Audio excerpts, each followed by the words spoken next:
E acompanhando também a gente aqui, a Adriana, que está traduzindo o culto em Libras e vai traduzir a nossa mensagem hoje pela manhã. Último domingo do ano, última mensagem dessa série Travessia, que nós demos início e que queremos encerrar agora com esse texto de Deuteronômio, capítulo 1, do verso 6 até o verso 8, que eu quero ler com você.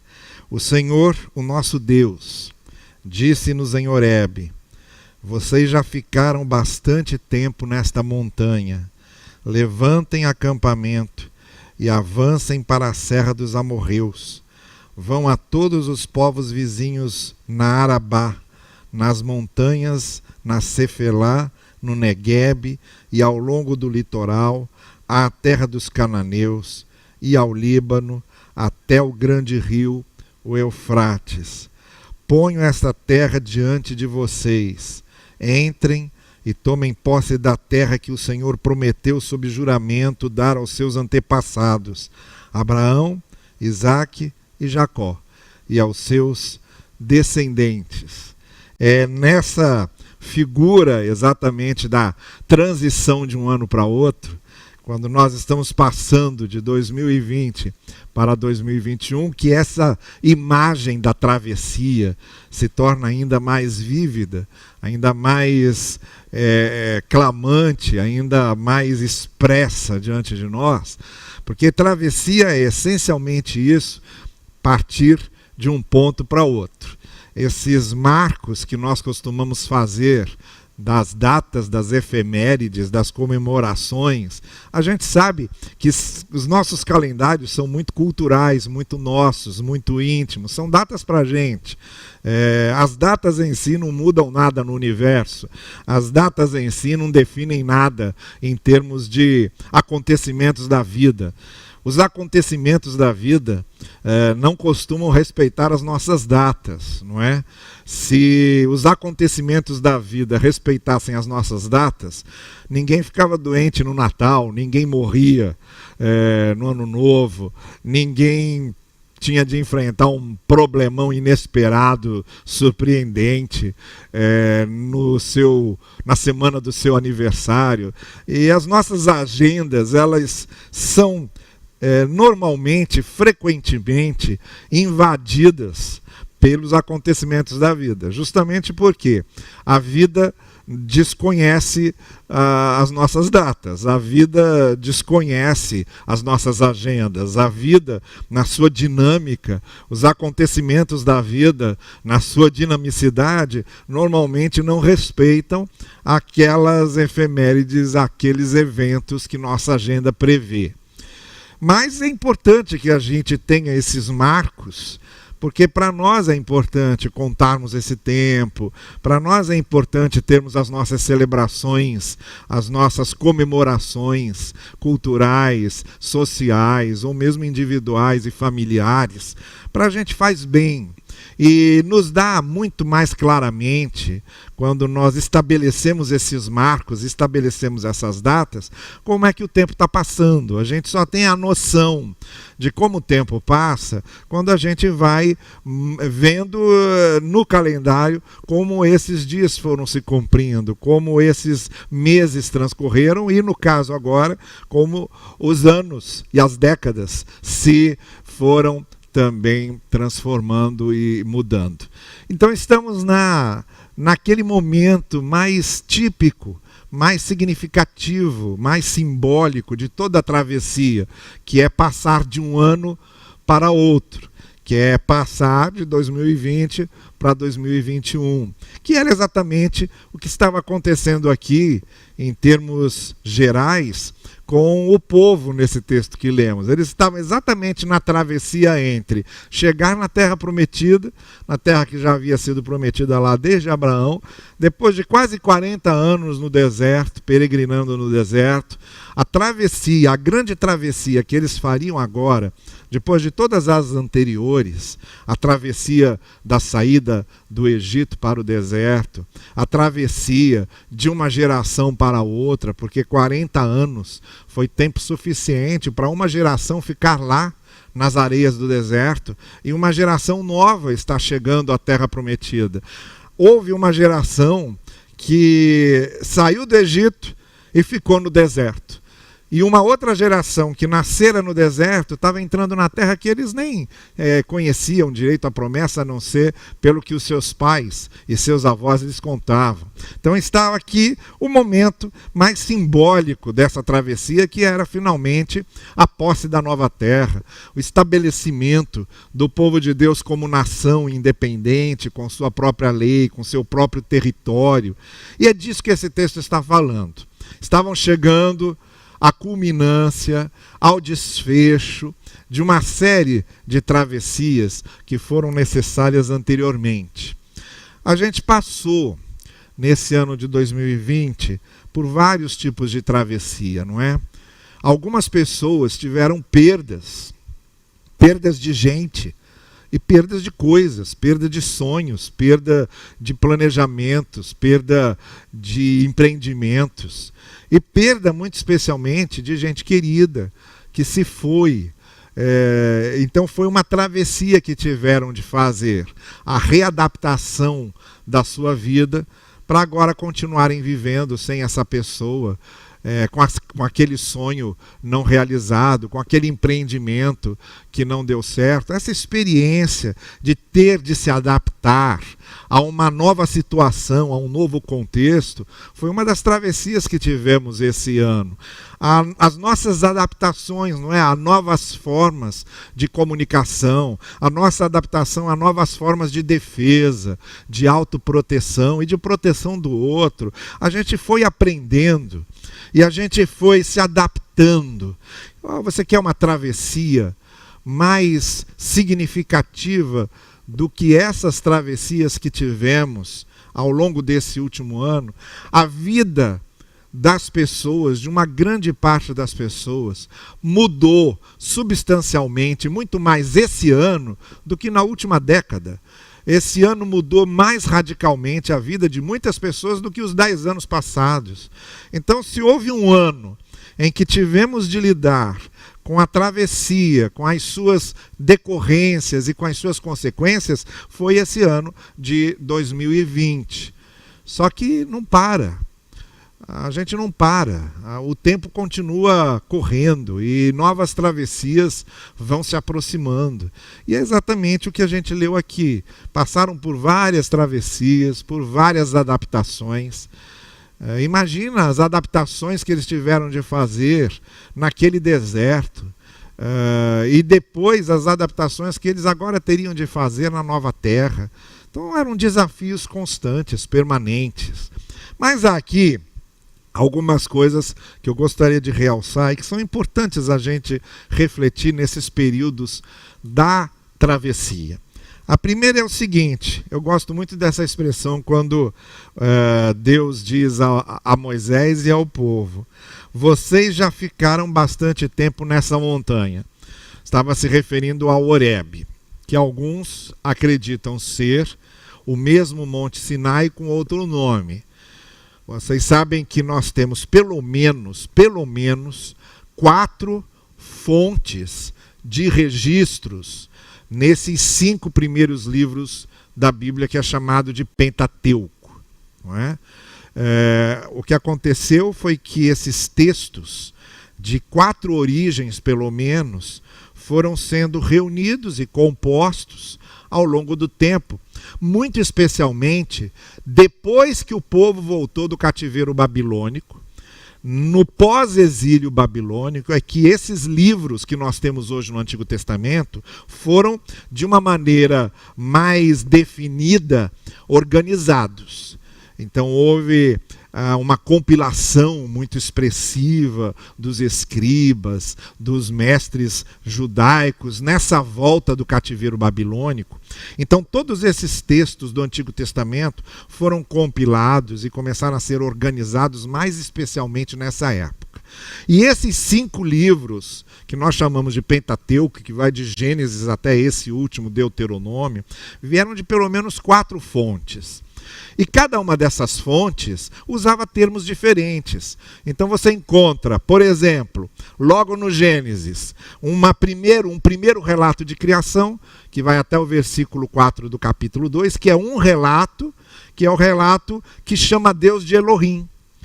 E depois você tem em seguida um outro relato, que vai do versículo 5 do capítulo 2 em diante, que chama Deus de Yahvé. Então você tem um relato que usa essa e outras expressões que não são usadas no segundo relato. E assim como os evangelhos foram colocados lado a lado, essas duas narrativas de criação também foram colocadas ali lado a lado. Mas as diferenças de expressão, de termos, de palavras são muito grandes, a ponto de nos darem certeza de que do mesmo autor não vieram. Vieram de duas fontes, de duas tradições bem distintas de escritos sagrados. A mesma coisa acontece com referência ao nome desse monte. Parece que em alguns textos Horebe é chamado de Sinai, e em outros textos o Sinai é chamado de Horebe. E há outros estudiosos que acreditam que na verdade se tratava de dois montes e tentam localizar um e outro, de maneira que fique geograficamente compreendido a diferença entre os dois. Mas o que nos importa aqui, apesar dessas miuçalhas mais históricas e geográficas, o que nos importa aqui é essa expressão. Vocês já ficaram bastante tempo nessa montanha. A gente sabe que se o Horebe era realmente o Sinai, foi o momento em que chegaram lá, Moisés subiu, recebeu a lei, foram dias e noites ali parados naquela montanha. Ou se foi em outra montanha, se o Horebe era distinto do Sião, também foi um bom período que passaram ali, né? Naquele espaço de 40 anos, havia tempo suficiente para se ficar ao pé de uma montanha por meses e anos. Bom, o que acontece aqui é que Deus diz, passou o tempo. Já ficaram aqui bastante tempo, vamos continuar caminhando. E é essa a primeira expressão que eu quero destacar. Nessa travessia da gente, nessa passagem de um ano para outro, a gente está caminhando e quando a gente parte, a gente deixa. A ideia de partir tem nela intrinsecamente a ideia de deixar. Quando a gente segue para novos propósitos, para novos desafios, para um novo ano, para uma nova era, para um novo tempo, para um outro período, há coisas que a gente carrega conosco, que são importantes, que soubemos valorizar, que vimos que são indispensáveis, e há coisas que talvez já não sirvam mais, ou que nos atrapalharam, ou que aprendemos a deixar, a nos desapegarmos delas. O importante é que, nesses momentos de travessia, nós temos de ter dois sentimentos. A coragem para prosseguir e a coragem de abandonar.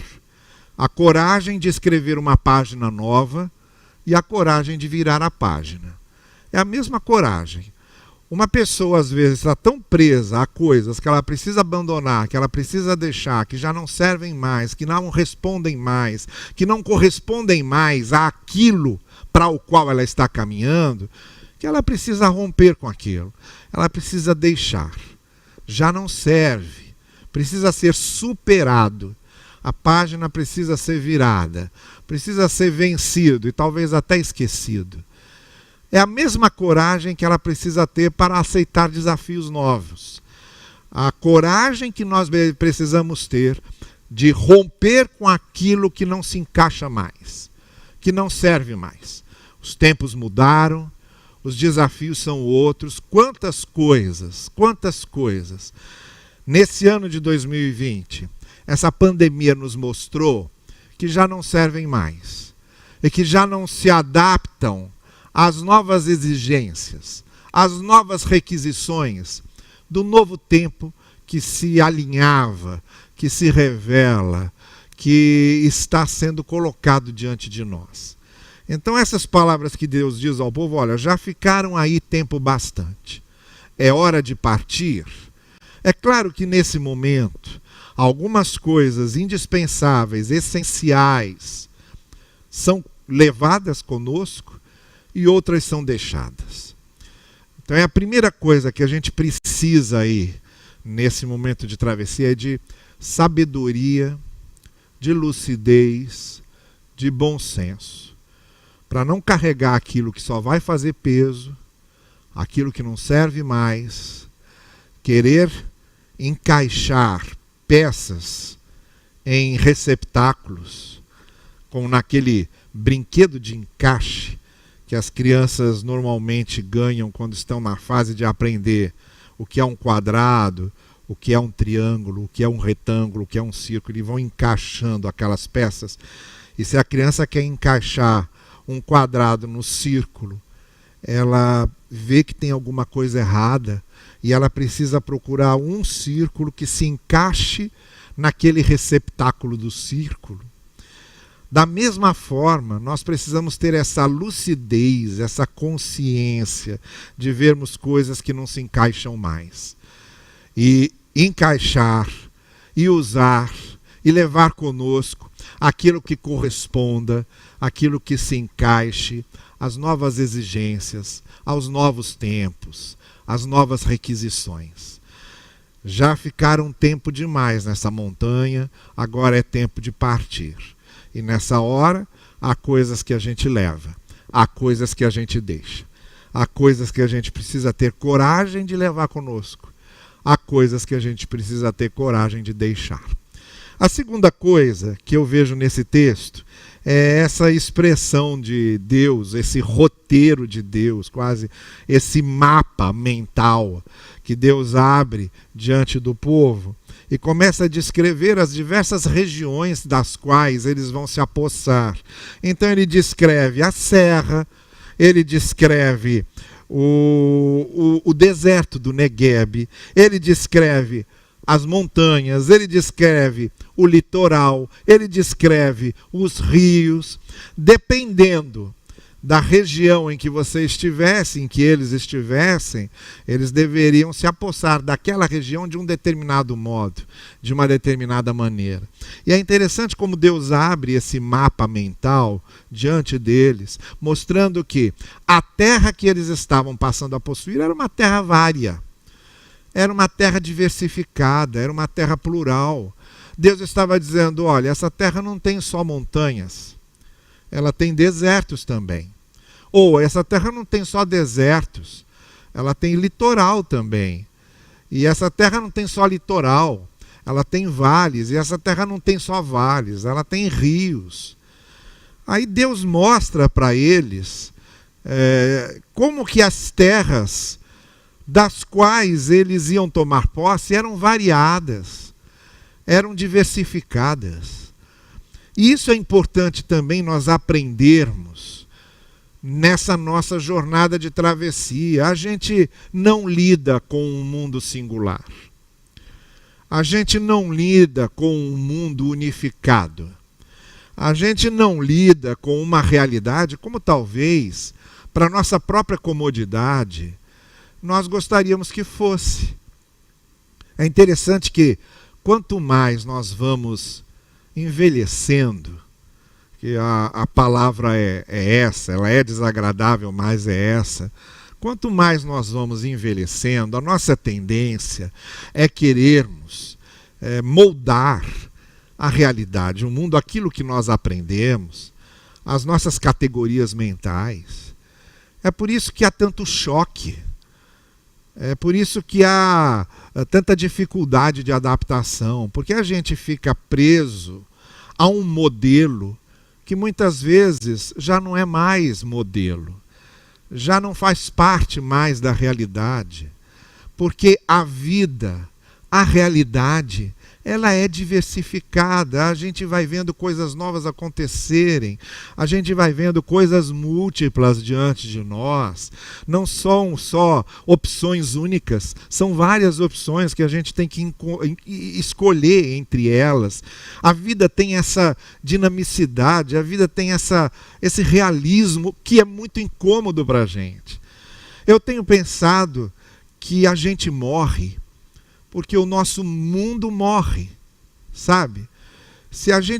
Quanto mais tempo a gente vive, mais a gente vai percebendo como o nosso mundo foi morrendo. E mais dificuldade a gente vai tendo para se adaptar a esses novos mundos que vão surgindo.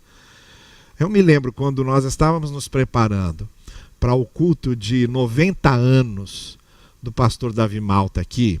Eu havia telefonado para ele e eu havia dito para ele assim: pastor, escolhe um preletor, um orador, um amigo seu, alguém que tenha se formado com o senhor no seminário, alguém que tenha estado no seu concílio de ordenação, alguém que tenha feito parte integral do seu ministério de alguma forma, um amigo próximo, um colega próximo. Convide-o para ser o preletor, eu acho que será interessante. E eu me lembro claramente que uma vez ele me telefonou, profundamente irritado, e dizendo assim: Novaes, você é que vai pregar. E eu falei: mas você não encontrou ninguém? Falei: todos morreram. Todo mundo que eu procurei, que fazia parte da minha vida, morreu. Olha, a gente sabe que o pastor Davi Malta teve essa bênção, que é a bênção da longevidade com lucidez. Eu gosto de destacar isso. A bênção não é só da longevidade. A bênção é dar longevidade com a lucidez, porque não adianta nada você ter longevidade e não ter lucidez, porque a vida está aqui, não é? A vida está aqui. A partir do momento que você perde a lucidez, a longevidade já não faz mais sentido. Mas ele teve essa bênção da longevidade com a lucidez. E foi um dos poucos. Ele não conseguiu achar nenhum outro que estivesse acompanhando nessa corrida olímpica da longevidade. Ele está lá na frente com o bastão da longevidade, olha, e não tem ninguém para quem passar, porque já não tem ninguém caminhando com ele. Agora, uma outra coisa que a gente percebe quando vive muito é que o nosso mundo foi morrendo. Os nossos gostos musicais já não existem mais, as preferências que tínhamos na vida já não existem mais, aqueles lugares tradicionais que a gente frequentava já não existem mais, já fecharam, já são outra coisa. Alguém que volte para a cidade em que cresceu, em que foi criado, não vai encontrar mais a mesma cidade e com certeza não vai encontrar mais as mesmas pessoas, porque a vida é essa realidade diversa. E uma das coisas que nos incomoda muito é essa verdade. Nós gostamos das coisas permanecerem como são, só que não permanecem, só que não ficam do jeito que são, porque a vida é múltipla, a vida tem várias faces, a vida é plural. E então era importante Deus mostrar para eles: olha, vocês vão para essa nova terra, ou no nosso caso aqui, a gente vai para um novo ano, mas se preparem. Olha o mapa aqui. É serra, é litoral, é deserto, é montanha, é vale. O mapa é múltiplo. Não há uma unificação geográfica, embora a gente gostaria muito que a terra fosse igual, que fosse uma só, mas não é. E faz parte da travessia a gente ter essa consciência lúcida, essa consciência madura, essa consciência adulta. Normalmente, quem quer que as coisas sejam exatamente como ele quer que seja, são as crianças. Quem normalmente faz birra, porque uma coisa não é como ele gostaria, são as crianças. Adultos, normalmente, têm a capacidade intrínseca deles de se adaptarem às mudanças.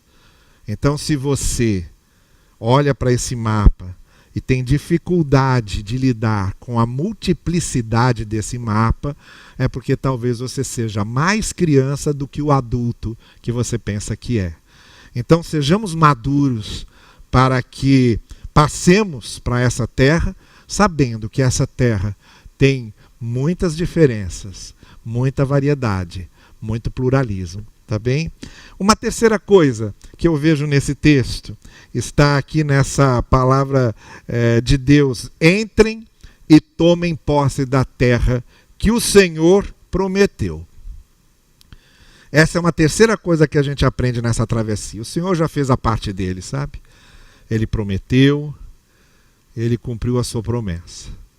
Agora, tomar posse da terra se preparar para essa posse, se organizar e agir, é com vocês. Às vezes eu tenho a impressão que nós andamos na contramão disso. Por causa de certos discursos que a gente vê, muito especialmente do que chamamos hoje de igreja evangélica, uma grande parte da ênfase disso é que Deus, de forma prodigiosa, vai fazer tudo de maneira que a gente só passe com tudo feito. E não é assim que acontece. O que Deus está dizendo para eles é o seguinte: olha, eu já fiz a promessa e já cumpri. Agora, a partezinha de tomar posse da terra, de se organizar para essa posse, e mesmo de batalhar, de lutar, e talvez até de perder a vida por essa posse, é de vocês. Eu não posso fazer, ou até poderia, mas não quero fazer a parte de vocês. A gente vê tanto isso se estender em outras narrativas. No meu entender, quando a gente lê as Escrituras, a única coisa que Deus fez sozinho foi criar o ser humano. A partir daí, tudo que Deus vai fazendo é sempre em parceria com o ser humano, Deus fazendo a sua parte, e o ser humano tem que fazer a dele. O que acontece é que a gente espera que Deus, depois de fazer a dele, faça também a nossa. Ou acontece muito de Deus fazer a parte dele e a gente negligenciar a nossa. Deus diz claramente a eles: olha, agora entrem, tomem posse. Está aí. A promessa está cumprida. Agora a guerra é de vocês. A batalha é de vocês. A luta é de vocês. Quem tem que se organizar, quem tem que ter estratégia, quem tem que se impor, quem tem que levantar cedo para aproveitar a madrugada ainda para as suas batalhas, quem tem que criar e recriar energia para isso, quem tem que resolver os problemas que apareçam na decorrência da posse, agora é com vocês. Vocês é que fazem isso. A gente vê isso acontecer, por exemplo, na cura de Naamã.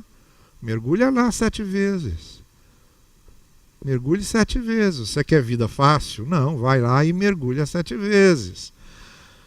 Tragam as talhas cheias d'água.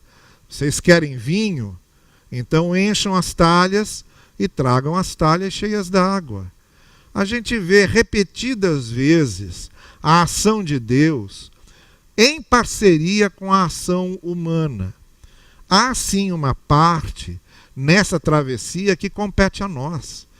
E essa parte que compete a nós, ela deve ser feita com inteligência, com organização, com diligência, com responsabilidade.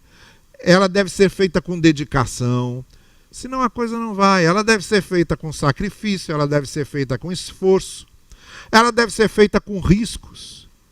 Há riscos em certos empreendimentos de que aquilo dê certo ou não, mas não há como fugir da nossa responsabilidade de fazer aquilo. É a terceira grande mensagem que eu vejo nesse texto para essa nossa travessia. Façam a parte de vocês agora. Está aí, o novo ano. Olha, vocês sobreviveram. Muita gente não conseguiu chegar até aqui. Nós sabemos disso. Tem uma lista enorme de gente que ficou pelo caminho. Mas vocês sobreviveram. Vocês estão aqui, então agora entrem. Então agora façam. A responsabilidade agora é nossa. Certo? Então, prestemos atenção nessas 3 primeiras coisas. É preciso ter coragem de partir para o novo e deixar o que precisa ser deixado. Em segundo lugar, é necessário saber que o mapa da vida, o mapa da realidade, ele é diverso, ele é plural, ele não obedece nossas próprias regras. Ele não respeita a nossa necessidade de unificação, a nossa necessidade de paisagem idêntica, ele não respeita isso. A vida é diferente. E a terceira coisa, agora o trabalho é de vocês. Entrem e façam o que precisa ser feito. Caminhem, preparem-se, organizem-se e realizem. Eu quero concluir então com essa última palavra. quando Deus está dizendo o que o Senhor prometeu aos seus antepassados. Nós nunca estaremos sozinhos nessa jornada. O Senhor estará conosco. Essa jornada, essa travessia é feita porque nós temos conosco o Senhor que cumpre a sua promessa de graça, de misericórdia, que cumpre a sua promessa de estar presente conosco, que cumpre a sua promessa de ouvir nossas orações, que cumpre a sua promessa de trazer a nós os seus propósitos.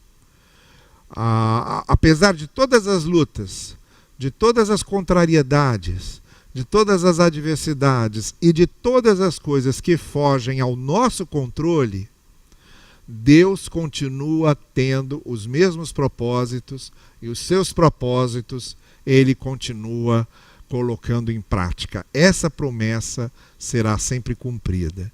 E principalmente Deus vai trabalhando com essa paisagem toda. Não é? A gente às vezes analisa só uma parte da paisagem, mas não. Deus trabalha com a paisagem toda. E é isso que eu quero convidar você essa manhã a confiar, é nessa certeza, é nessa garantia, nessa promessa do Senhor. Ele continua conosco em todos os momentos.